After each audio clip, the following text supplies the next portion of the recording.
How does Cloud9's Nisqy and Licorice stack up exactly against the world's best through numbers? Let's take a look at baby. Career stat comparisons. Presented by Microsoft. First, see how Nisqy stacks up Good on against the PC this one. competition. That's right. I'm gonna.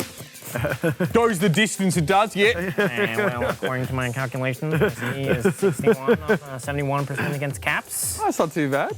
Yep. What about Showmaker? Which we don't really expect you to understand too much about all these numbers being thrown to you in 3 seconds. But let's see how he compares against Griffin Chovy. I think like some of the numbers, like the GPM is probably worth looking at. It also depends on the play style of a mid laner. Yeah, and also how many resources that they're going to get.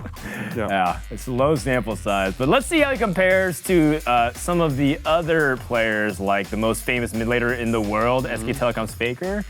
Monty, what stands out to you the most about this? So first off, at least with Faker's Rise numbers, a lot of those have been through several different Rise reworks, so it's not really the same hero. Is that over the course of Rise? And yeah, sure. Also, and especially because Rise also was one of the heroes that Faker was super famous for. He actually got a League of Legends World Championship skin for SK Telecom. Does Rise still have a lot of losing mid lane matchups though in general? Is he still yeah, he scales pretty hard, so it is hard in lane. The other thing though is we look at Akali. Akali has only been more recently in the League of Legends meta as a viable mid laner, so those are going to be more recent statistics, but Faker's always been strong on some of these assassin characters. The average deaths and average kills is interesting as well. You can see that Nisqy's a little bit more active, at least a little bit more aggressive. Yeah, it seems like there's a lot more combat. But if Faker is playing those more support-focused mid lane champions, then yeah, I guess he's going to have a little bit less of those kill involvements. Sure. Let's take a look at the top lane. More numbers. Well, there's 2 players Licorice said he wouldn't mind facing. So first versus SK Telecom's Khan. Right.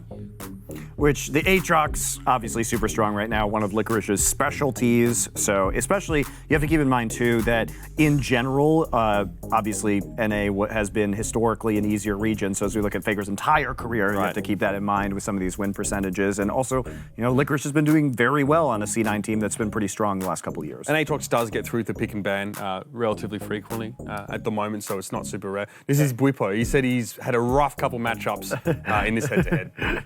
Yeah, but the Ornn's really good, so got that going for you at the very least. I thought Ornn was still the insta ban.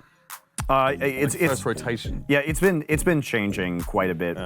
So with the meta shifts, it's sometimes hard to read those, but fun to take a look at some of the stats. Maybe the patch will influence just a little bit going into World Championships in the upcoming weeks. Thanks to Microsoft for providing all of that analytical data and statistics.